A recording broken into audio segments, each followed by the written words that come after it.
Hello kindred explorers of the ancient mysteries. This is Govin here with TeutonicShamanism.com.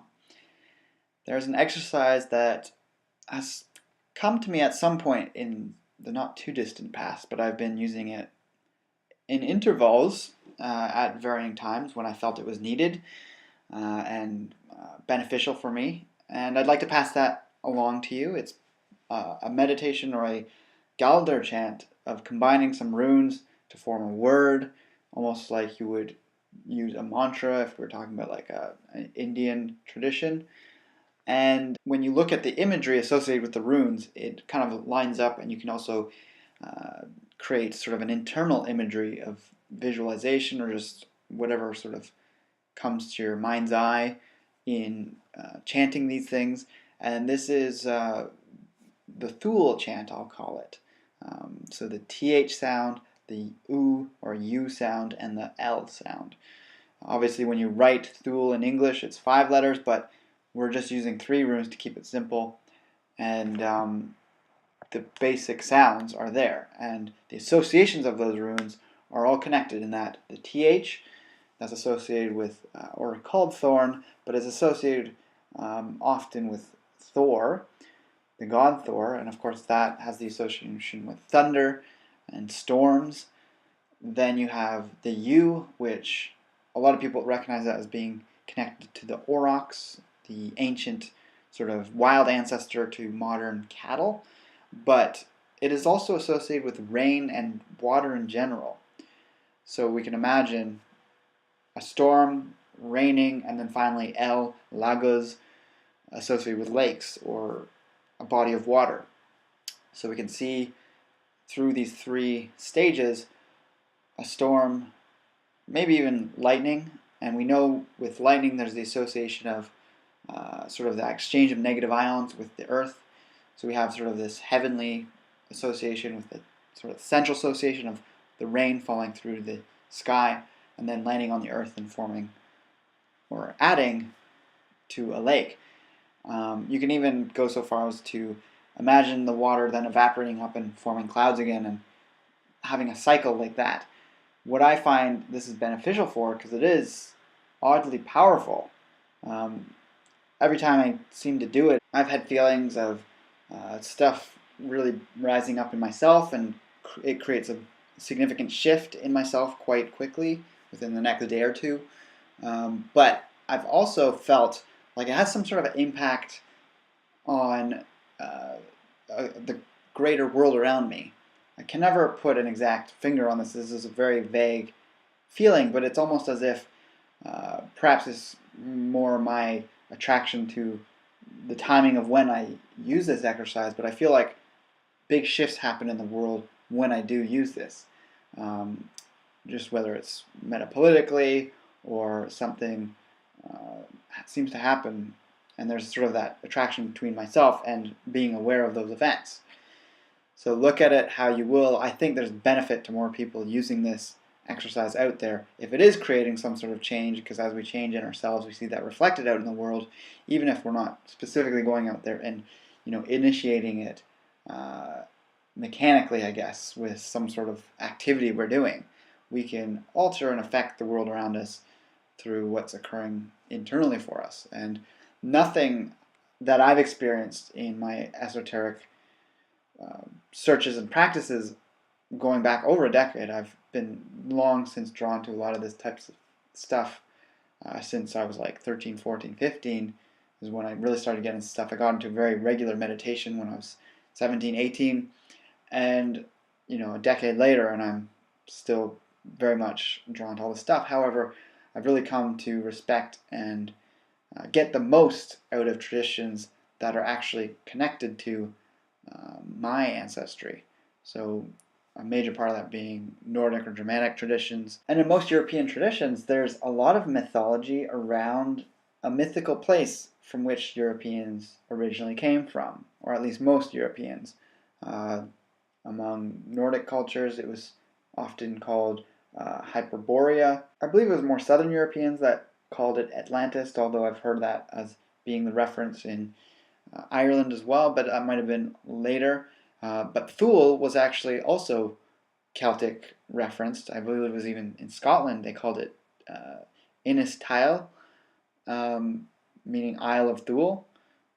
So yeah, there's these different words, probably all meaning the same place. There might have been some place out in the ocean, whether it's off the west coast of the British Isles or towards the north, or sort of in between Iceland, Scotland, and Scandinavia. Maybe there was something there. More recently, they've been talking about something that might have existed called Doggerland, sort of off the coast of the Netherlands, and out in that whole region, there's the potential that there might have been something that kind of sank into the water. There might be a whole civilization there, we don't know. There might have been something from which there was once a more advanced civilization that maybe Europeans came from, we don't know. But even if it were just a metaphysical place, sort of like an ancient European idea of heaven or a celestial realm of some kind, I think this type of a chant and acting as like a clearing and rebalancing, which I find this to be when you recognize the qualities associated with those things, because Uruz is also a rune that's representative of health and strength. So you can imagine if you go internally as you're doing this, the rain, you can think of it and feel it as being cleansing. And anything that's leaving you can go into the lake and be dissolved and reabsorbed by the planet. And yeah, I just think I really wanted to share this. So there's different ways you can work with this. I also, before I get into it, I would say if you've never worked with runes before, it's, in my opinion, very beneficial to go through the runes individually first, in order in the Elder Futhark, the oldest rune alphabet. And that is because they're kind of in order as its own progression. So the first ayat is, also I'll stick a link below for my half-hour video, which is just kind of an intro primer on the runes. And in this I kind of give the same take, that it's beneficial and wise to go through them. And then by doing that, you're going to find any sticking points where they might kind of cause a shift in you, and you might want to spend a little more time on the ones that you have the most trouble with. And by doing it in the right order, you're going to have the sort of the progression from the most basic physical representative of what those runes are connected to the most spiritual, ephemeral concepts that they're associated with. So the first ayat is very much related to physicality. The second ayat, with all the runes there, are sort of emotional, mental, and then the last one are the most runes that deal with sort of spiritual concepts. So if you've done that, and you don't have to listen to what I say, I'm just giving that as like a recommendation. I've seen a lot of people make that recommendation. So once you've done that and you've kind of dealt with whatever comes up in a gentle way, because you're not going to random ones and you're hitting one that just really deals with something that you haven't been able to fully face in your own life, then this mantra or Galdr chant might be beneficial for you and not too harsh, because it is cleansing. So then you can sit in meditation, cross-legged, or on the edge of a chair, any way that's comfortable for you. And there's multiple ways to chant. I was in Germany recently. I went to Wewelsburg Castle, and I decided to do this chant while walking around in a circle in the crypt underneath the North Tower. And it was a very interesting experience because of the shape of the room. You could just like go in this, if you were in the very middle, if you just like snapped or clicked your tongue or chanted, you could feel the reverberations in your head. It sounded like your voice was like right up next to your own ear. So I had quite a lot of fun or interesting experience in doing that. So if you ever get to go there, I'd give that a try, maybe with this chant. However, there's video cameras there. I'm not sure if they record sound, and they might get a bit annoyed with you. I know they approached me later and asked me to leave the premises. That was probably something I was doing later on, though, which I'll be covering in a vlog in the near future on my Govin Kilgore channel, just the events around that. But this Thule chant, I think it's fantastic if more people can do it, because it does seem to create some sort of shift internally that I think more people need to experience.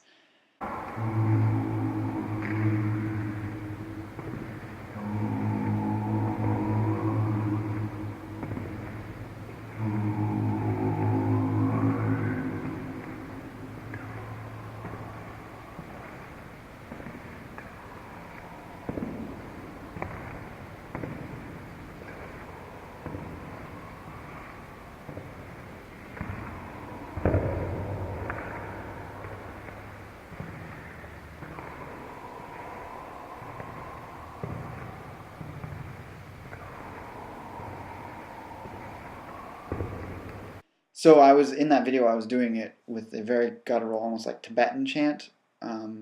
So it would be like going, Thule, Thule. Takes some warming up. I tried to warm up before I did the video, but even if you stop for a bit, it kind of like recedes. It's Thule. I thought of doing an explanatory video at some point on that, because I've done this in the past. I used to do sort of Tibetan mantras in that voice years ago, but I don't think the runes were originally done that way. It's just an interesting feeling because you feel more reverberation. But if you want to draw it out, you can just do it in your normal voice, and that's what most people will be able to do.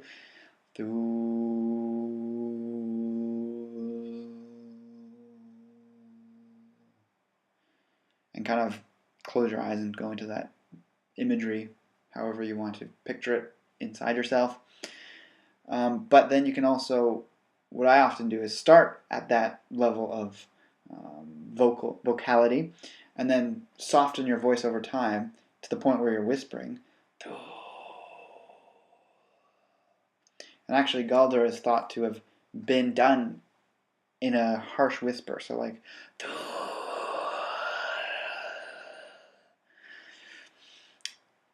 And then I like to keep repeating it to the point where I might still be making the mouth motions, but I've stopped making the sound, and then it's just internal.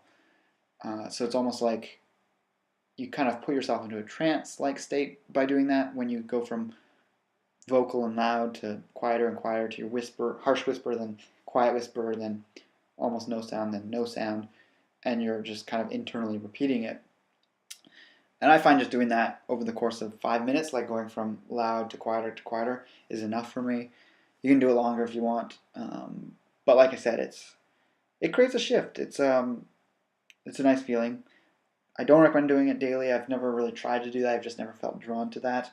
It doesn't seem like something you want to do that regularly because, you know, a storm type imagery is intense. And if you're kind of seeing that around you, I tend to do this if I feel like I'm already kind of in that headspace, and any feelings of lightning strikes or whatever inside my being are releases and rebalancing of negative ions, just like they are out in the world around us. When we see a lightning storm, they don't happen every day. So that would be one approach with that, if you're drawn to doing it that way. So I guess I'll just go over it once, not for 5 minutes, but I'll just do a couple repetitions of it. If you've worked with runes and feel comfortable, sit and do it along with me.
So play with that. Get what you will from it. Let me know what you think in the comments below. Like, favorite, and share this video if you feel so inclined, and I'll talk to you again soon. With that, take care, and may your allies, gods, and ancestors be with you.